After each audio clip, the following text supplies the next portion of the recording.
वंदे मातरम ये शब्दों का समुच्चय नहीं है, ये पद्य नहीं है, ये कोई गीत नहीं है, भावगीत नहीं है। मराठी में किसी कवि ने बड़ा सुंदर वर्णन किया है, वेद मंत्रा हूं ना अम्मा वंदे वंदे मातरम। भगवान के मुखों से निकले हुए वेद मंत्र से भी हमें राष्ट्र भक्तों के, शहीदों के, देशभक्तों के ओठों से निकला हुआ वंदे मातरम ये हमें प्राणप्रिय है। एक समय था वंदे मातरम को अंग्रेज बहुत ज्यादा विरोध करते थे। अगर आप वंदे मातरम कहते तो अंग्रेज आपको जेल में ठूस देते थे। तो अंग्रेज तो चले गए, उनके विचारों पे चलने वाले कुछ लोग तो रह सकते हैं, ये कोई जबरदस्ती नहीं है। वंदे मातरम ये अभियान है, हम 75 वर्ष अमृत महोत्सव मना रहे हैं। इस अमृत महोत्सव के उपलक्ष्य में पूरे महाराष्ट्र में चांदा से बांदा तक, गढ़चिरोली से गढ़हिंग्लज तक, बल्लारपुर से बारामती तक, उम्बुरना से पूना तक, मूल से मुंबई तक, ये महाराष्ट्र में हमने तय किया है कि लोगों के बीच में जाएंगे। 1827 में हैलो शब्द का उपयोग किया जाना शुरू हुआ। हैलो शब्द का अर्थ बिना जाने हमने भी उसकी नकल करनी शुरू कर दी। हैलो इसका अर्थ आश्चर्य के रूप में लिया जाता था। हमने इतना ही कहा है कि हम अंग्रेज तो चले गए, कुछ शब्दों का उपयोग हम आज भी करते हैं, तो हम ये कोशिश करें। मैं भी समझता हूं कि ये आसान नहीं होता, इतने वर्षों की आदत हमें पड़ी है।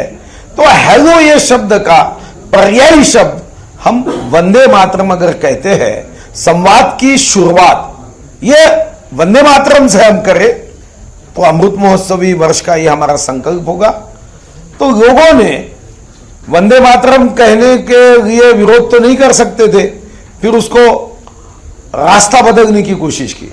बोले हम जय श्री राम कहेंगे तो क्या, हमने जय महाराष्ट्र कहा तो क्या ये शिक्षा पद्धति का दोष है? हमने कही हुई बात ये स्पष्ट रूप से वो समझ नहीं पाते, ये हमारा एक स्वार्थ से भरा हुआ राजकारण है या फिर शिक्षा व्यवस्था में कुछ कमियां थी कि इतने स्पष्ट रूप से कहने के बाद भी इसको फाटे क्यों फोड़ा जा रहा है?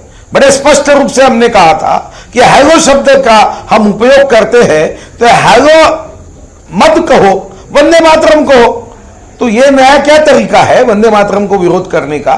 वंदे मातरम कहते हुए हाथ में तिरंगा लेकर अगर देशभक्त फांसी पे गए तो फोन लेकर हैलो की जगह वंदे मातरम कहने में इसको क्या विरोध है, ये तो अभी तक मैं समझ नहीं पाया। अंग्रेज डरे हुए थे, इसलिए डरे हुए थे कि ये देश, ये एक देश है जहां देश को भारत माता माना जाता है, पाकिस्तान को पाकिस्तान माता नहीं माना जाता है। और वंदे मातरम में हम अगर माता को नमन करते हैं तो कुछ लोगों का पेट दर्द क्यों होता मुझे पता नहीं, मगर रजा अकादमी ने इसको विरोध किया होगा तो कभी मैं उनसे बात करूंगा। जो विरोध करते हैं उनके बारे में विरोध करने के बजाय उनका मत परिवर्तन करने के लिए, उनका मन परिवर्तन करने के लिए 26 जनवरी 2023 तक हम एक नया अभियान शुरू करने वाले। हम यही चाहते हैं कि अभियान में लोग खुद ब खुद शामिल हो और जैसा मैंने कहा लोग वंदे मातरम कहना शुरू कर रहे हैं। मैंने कई लोगों को देखा कि हैलो की जगह वो वंदे मातरम कहते हैं। अब किसी को हैलो की जगह जय महाराष्ट्र कहना है तो कोई विरोध नहीं है, जय श्री राम कहना है कोई विरोध नहीं है।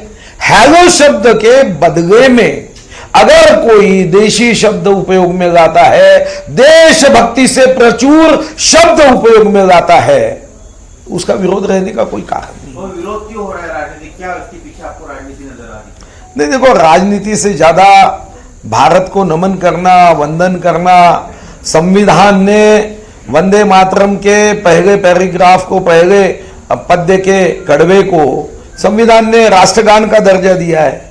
ये तो कोई दर्जा संविधान समिति ने दिया हुआ है। तो संविधान समिति ने जिसको राष्ट्रगान का दर्जा दिया है, जिसको राष्ट्रगान माना है, उसका वंदे मातरम है। तो संविधान के तहत हम मान्यता देते हैं और नीचे आके विरोध करते हैं, ये हिपोक्रेसी है, दुटप्पी भूमिका है। और यही दुटप्पी भूमिका कई विरोधी पार्टी के नेताओं में देखता हूं। 7 पन्ने का उन्होंने पत्र दिया। क्या है पत्र?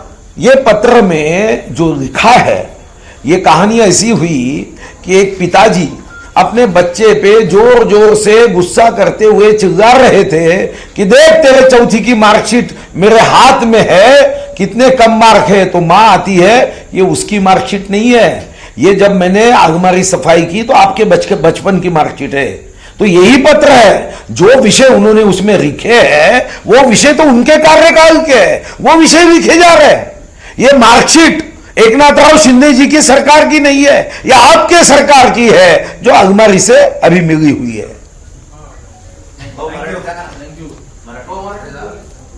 वंदे मातरम हे सांस्कृतिक कार्य विभागाच्या माध्यमातून सुरू होणारं अभियान आहे।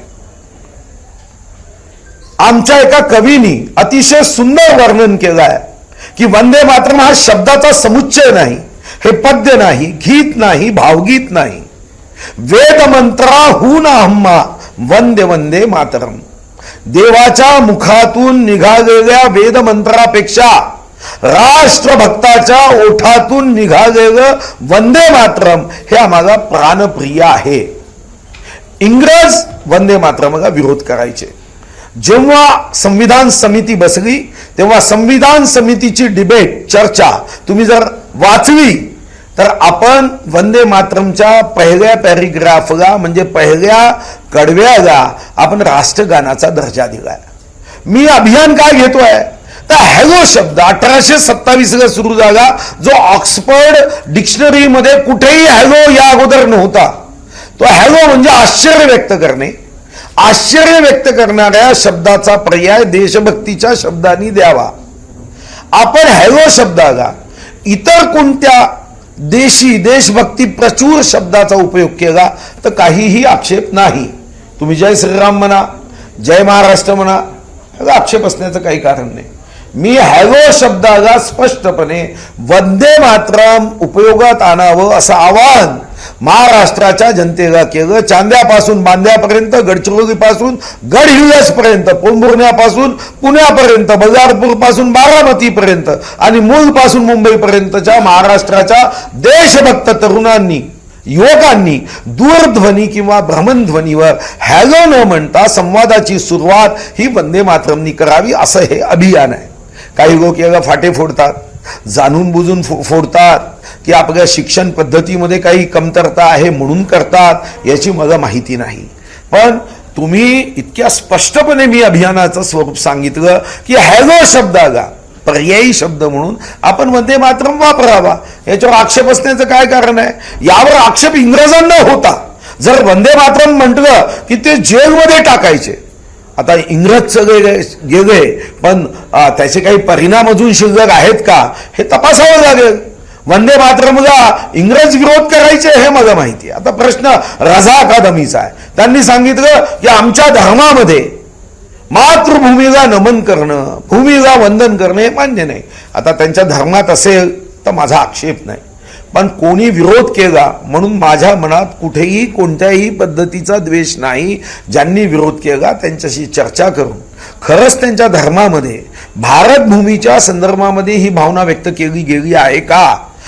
जगामध्ये 193 देशात आपल्या देशाला माता मानणारा हा देशभक्तांचा देश आहे। पाकिस्तान माता की जय कोणी म्हणत नाही, पण भारत माता की जय म्हटलं जातं, कारण आम्ही या भूमीला आईचा दर्जा दिलाय। भारत माता आपण म्हणतो आणि त्या भारत मातेच्या चरणी आपण जेव्हा हे वंदे मातरम समर्पित केलं गेलं, जे नमन आहे, मातृभूमीला वंदन आहे, नमो मातृभूमी ही जर भावना असेल, त्या मातृभूमीला वंदन करण्याची भूमिका असेल, नमन करण्याची भूमिका असेल, तर मला वाटतं की विरोध करणाऱ्याशी निश्चितपणे जर त्यांची इच्छा असेल, त्यांना राजकारण करायचं नसेल, तर मी गुणवत्तेच्या आधारावर अकॅडमिक चर्चा करून मी हे तर्क पूर्णपणे त्यांना सांगण्यामध्ये निश्चितपणे प्रयत्न करेल की वंदे मातरम म्हणण्याने कोणत्याही धर्माला विरोध होत नाही, पण लोकशाहीमध्ये त्यांच्याही मताचा सन्मान करत कोणावरही जबरदस्ती नाही। उद्या तुम्ही वंदे मातरम म्हणावं ही माझी अपेक्षा राहील। पत्रकार बांधवांनी सुद्धा हॅलोच्या ऐवजी दूरध्वनी भ्रमणध्वनीवर वंदे मातरम म्हणावं, पण तुमची इच्छा नसेल की या भूमीला नमन करायचं नाहीये, मला वंदन करायचं नाही, जी भूमी माझं पालन पोषण करते, माझ्या अन्न वस्त्र निवाराची व्यवस्था करते, मला त्याचं वंदन करायचं नाही, तो तुमची भूमिका है।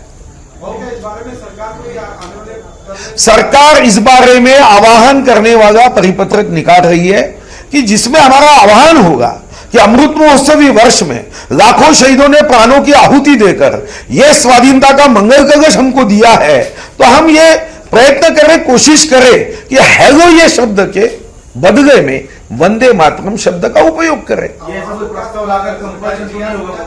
देखो, ऐसा कोई कानून हम नहीं बना रहे, कानून को ही नहीं बना रहे, ये अभियान है। अगर कोई भारत माता की जय नहीं कहता तो हमारे देश में ऐसा कोई कानून तो नहीं है कि हम उसको जेल में ठूसे, ये अंग्रेज के समय था। या संदर्भामध्ये या अभियानाचं परिपत्रक आम्ही काढतोय आणि आम्ही सर्वांना विनंती करणार आहोत, हे अभियानही मोठ्या स्वरूपात पुढच्या 26 जानेवारी पर्यंत चालवण्याचा आमचा संकल्प आहे। प्रत्येक जिल्ह्यामध्ये सर्वदूर या अभियानाच्या माध्यमातून हॅलो शब्दाचा पर्याय वंदे मातरमनी आपण संवादाचा शुभारंभ करावा, असा प्रयत्न अभियानाच्या माध्यमातून मनपरिवर्तन, मतपरिवर्तन, लोकसंवादातून करण्याचा आमचा संकल्प आहे। एबीपी माझा, उघडा डोळे बघा नीट।